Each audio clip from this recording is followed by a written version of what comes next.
24 na kahulugan ng ipis kapag pumasok sa loob ng bahay.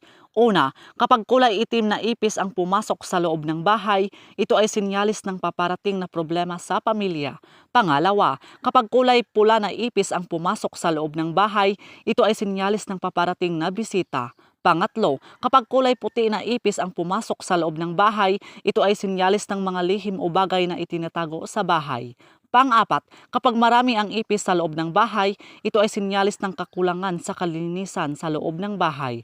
Panglima, kapag ang ipis ay nasa kusina, ito ay sinyalis ng paparating na tagumpay sa negosyo o kabuhayan.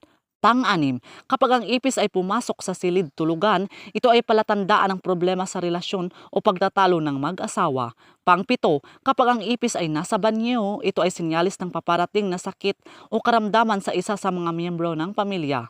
Pangwalo, kapag ang ipis ay nasa sala, ito ay sinyalis ng paparating na bisita o kaaway. Pangsyam, kapag ang ipis ay nasa pintuan, ito ay sinyalis ng pagdating ng balita mula sa malayo. Pangsampu, kapag ang ipis ay nagtatago sa ilalim ng muebles, ito ay palatandaan ng mga itinatagong sikreto o sikreto ng pamilya.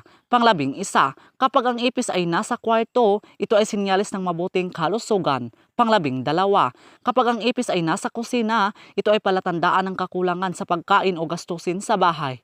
Panglabing-tatlo, kapag ang ipis ay pumasok sa sala at mabilis na lumipad, ito ay sinyalis ng paparating na pagbabago sa buhay ng pamilya.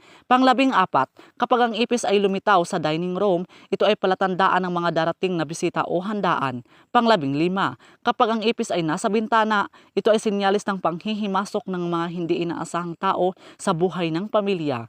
Panglabing-anim, kapag ang ipis ay nasa damit na kadapo, ito ay palatandaan ng abala o problema sa sasakyan o transportasyon. Panglabing-pito, kapag ang ipis ay pumasok sa bahay sa umaga, ito ay sinyalis ng magandang balita o swerte sa araw na iyon. Panglabing-walo, kapag ang ipis ay nasa opisina sa bahay, ito ay palatandaan ng paparating na stress o trabaho. Panglabing-siyam, kapag ang ipis ay dumarating sa silid ng bisita, ito ay sinyalis ng paparating na pagbisita mula sa malapit na kamag-anak. 20. Kapag ang ipis ay nagtatago sa ilalim ng kama, ito ay palatandaan ng mga problema sa panaginip o mental na kalagayan ng nakatira. 21. Kapag ang ipis ay nasa hardin at pumasok sa bahay, ito ay sinyalis ng paparating na pagbabago sa kapaligiran o buhay sa bahay. 22. Kapag ang ipis ay pumasok sa bahay na walang ingat, ito ay palatandaan ng pagiging careless ng mga nakatira. 23. Kapag ang ipis ay nagtatago sa pantry, ito ay sinyalis ng kakulangan o pag-iingat sa pagkain at gastusin. 24. Kapag ang ipis ay nasa sala habang may pagtitipon, ito ay palatandaan ng paparating na hindi pagkakaunawaan o alitan sa pamilya. So yun lang po mga kaibigan. So please do subscribe and hit the notification bell para ma-update po kayo sa susunod na mga videos. Maraming salamat.